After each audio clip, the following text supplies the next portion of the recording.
My name is Eric Crowley, and I'm a people partner in HR with Assurant. I'm also a veteran, having served honorably as a sergeant in the United States Air Force. My uncle was a sergeant in the Air Force, and my grandfather a colonel in the Army Air Corps, which is basically the Air Force back in the 1920s. And I have lots of stories over the years. I was attending college in California when I had my first opportunity to talk with a recruiter. He told me about a number of jobs, but I remember asking, "Do you have anything that flies?"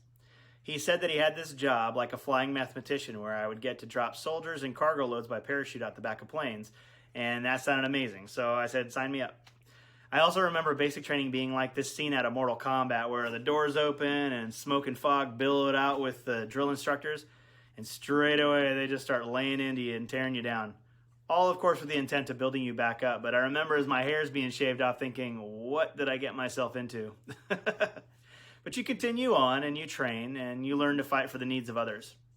I got to fly around the world on mission, serving our country and fighting for our freedoms that we sometimes take for granted, because those freedoms don't exist in other places around the world. And being in the military, you get to kind of experience that up close firsthand, and it can be pretty hard.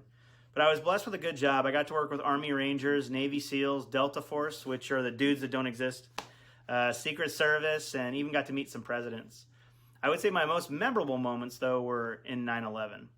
I was flying missions with the Army in Arizona, and in the middle of a pre-brief, one of the captains put up, the news feed from what was happening in New York.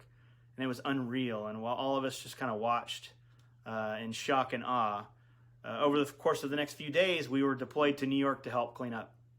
And we arrived there, and it was just smoke and dust everywhere, which made it really hard to breathe and to see. But we put our suits on, we grabbed our equipment, and we said, let's go. Then over the months to come, I was overseas flying in and out of hostile territory in Pakistan and Afghanistan in support of Operation Enduring Freedom.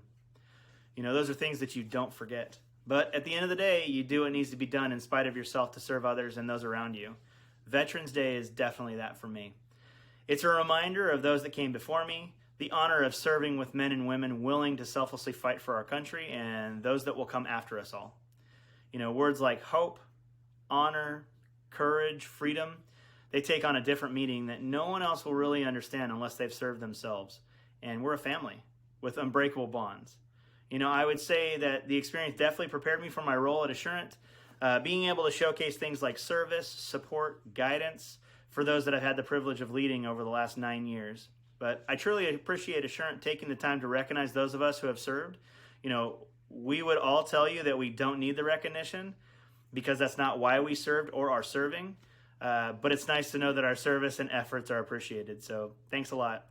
And thank you to my fellow soldiers for your sacrifices in serving over the years. It's truly appreciated. Happy Veterans Day.